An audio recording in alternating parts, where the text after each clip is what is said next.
I thank the chairwoman. Scharf, thanks for being here. It's been a long tradition, an unfortunate tradition for the CEO of Wells Fargo to spend a disproportionate amount of time here in the nation's capital. And frankly, the federal government spends a lot of energy running all sorts of businesses that they probably have no business running. But Wells Fargo kind of proves that even with all sorts of regulations, all sorts of oversight, layer upon layer of redundancy, it feeds this narrative that we just need more regulation. And in spite of all the regulation, in spite of all the Dodd-Frank reforms and the state regulators and the federal regulators and the OCC and the FDIC and the Federal Reserve and all kinds of laws that make it illegal to do things that Wells Fargo's employees did, these bad things happened anyway. There are human beings in all sorts of other companies, but we don't believe they've happened to the scale these bad things have happened there. So what makes Wells Fargo so special? Now that you've been there, why could all this happen at Wells Fargo? Congressman, I think your point is very fair. We did not have the appropriate controls in place.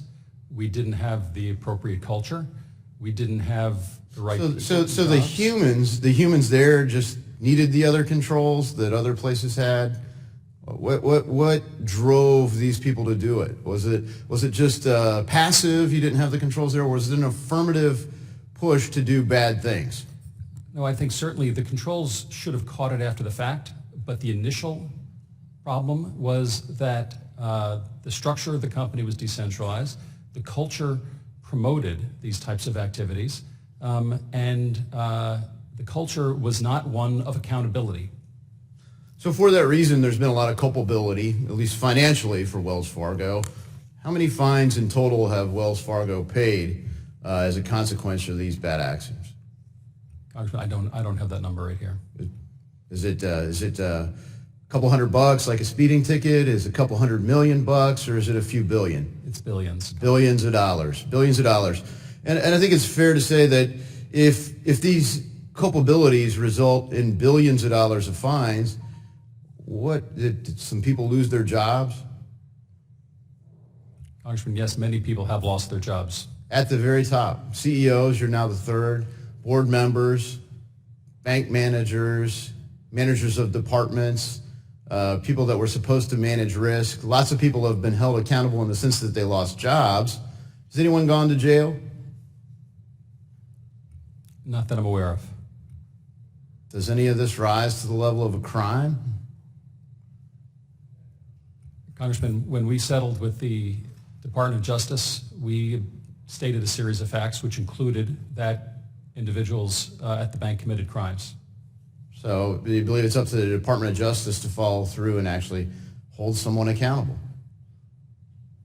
Congressman, I think it's up to the Department of Justice to determine what they think is right and appropriate. Well, all of America is looking for the Department of Justice to hold people accountable. And frankly, it's not just in banks. We're all wondering, when's somebody going to jail? Because there's been all sorts of abuse of trust in our country. And frankly, the government's violated a lot of it themselves. But Wells Fargo, you've taken some actions that are encouraging in a short time as CEO. And I think, when you look around by reputation, you come as somebody that you say, yeah, looks like the potential to really come in and change a very, very large organization. So one you created was a sales practice oversight management function. Could you describe what you envision for this new role and what policies you think need to be put in place at Wells Fargo to ensure employees are actually held accountable for their actions? Yes, Congressman. We've, since our sales practice scandal, we have looked across the company at the different sales practices to ensure that we don't have the kind of behavior that existed in the company prior. One of the things that we wanted to ensure on a going forward basis was, as we continue to evolve as a company, that continued. So to centralize the responsibilities of sales practice oversight in one place under our Chief Operating Officer, where they set the standards, they monitor what's necessary on a consistent basis across the company to ensure that even though something might not exist today, that we don't wake up and find out something exists in the future. Thank you.